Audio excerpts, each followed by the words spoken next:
Well, all I can say is this 1 hour interaction really doesn't tell a whole lot here. But all I can say is I can see that you created a big educational institution right here. And I think one way of serving the country is by creating future leaders for our country. All I can say to you is one thing, that most schools, colleges, including the government of India and everybody is putting a lot of thrust on skill development. And that's all they're talking about, GDP, skill development, so on. But my contention is that organizations and countries are not built on skills, they are built on character. So you have a skillful doctor who lacks character, they will do useless surgeries, useless procedures. To them, a sick person is not a patient, but a target.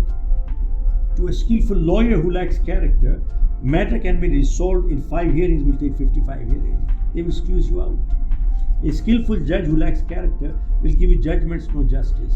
A skillful IAS, IPS officer who lacks character will become mafia himself. A skillful politician who lacks character will sell his country for money. Look, Ravan was a very skillful person, very learned, but he lacks character. So if we are not teaching character, all we are creating is more Ravans, that's all. So we need to understand what are we doing. Nations are not built on skills, they are built on character. My inspiration has been my mother, my grandfather, and most important inspiration I look at is as the life history of 10 Sikh gurus. Yep.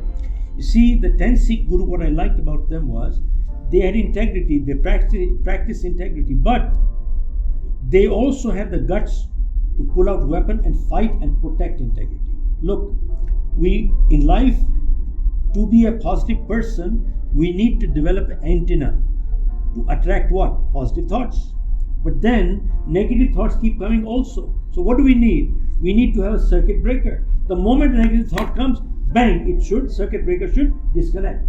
So we need both. So if you want to be in good health, just exercising alone won't do the job. You need to stay away from junk food. So they are do's and don'ts. One thing alone doesn't work.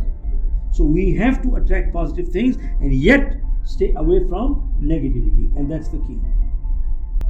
Well, keep in mind, people who are looking to go up in life, the champion boxer, when they go into the ring, they go with the desire to win, but they're not afraid to lose. I repeat, they go to win, they fight to win, but they are not afraid of losing.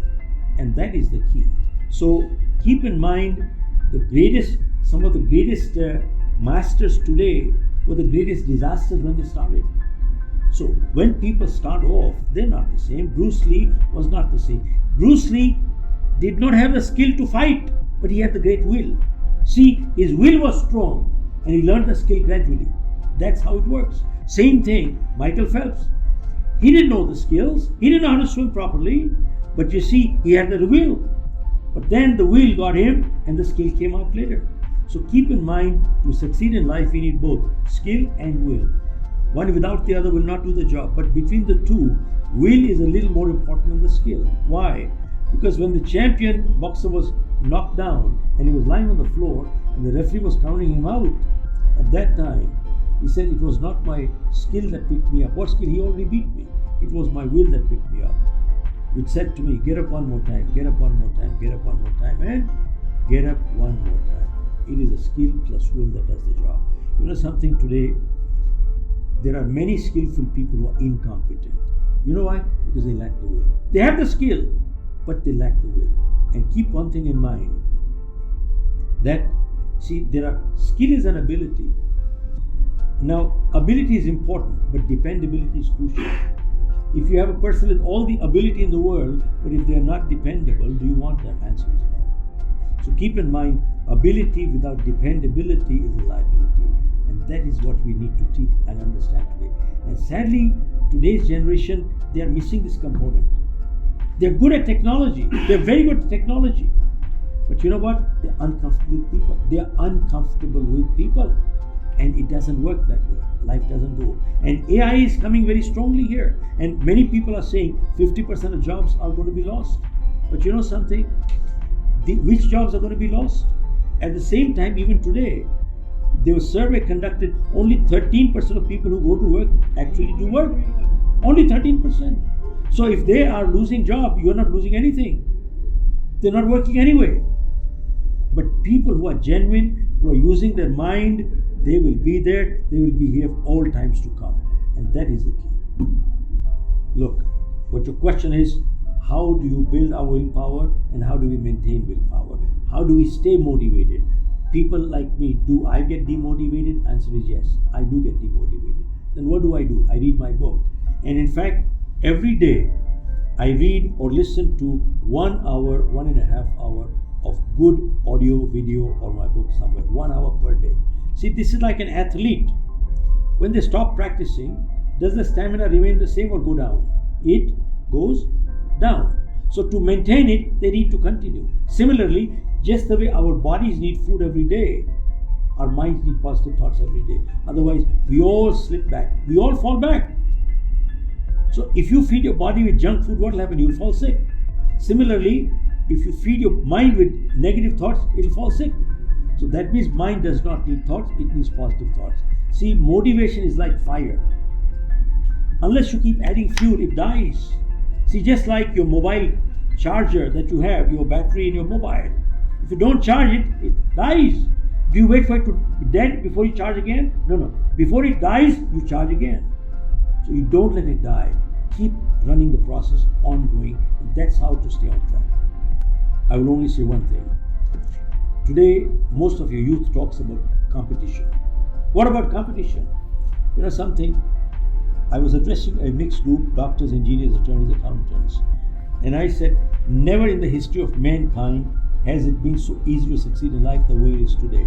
Regardless of your profession, we have no competition. Somebody asked me, how come we have no competition? So I asked him this one question, and I'm asking you people the same question.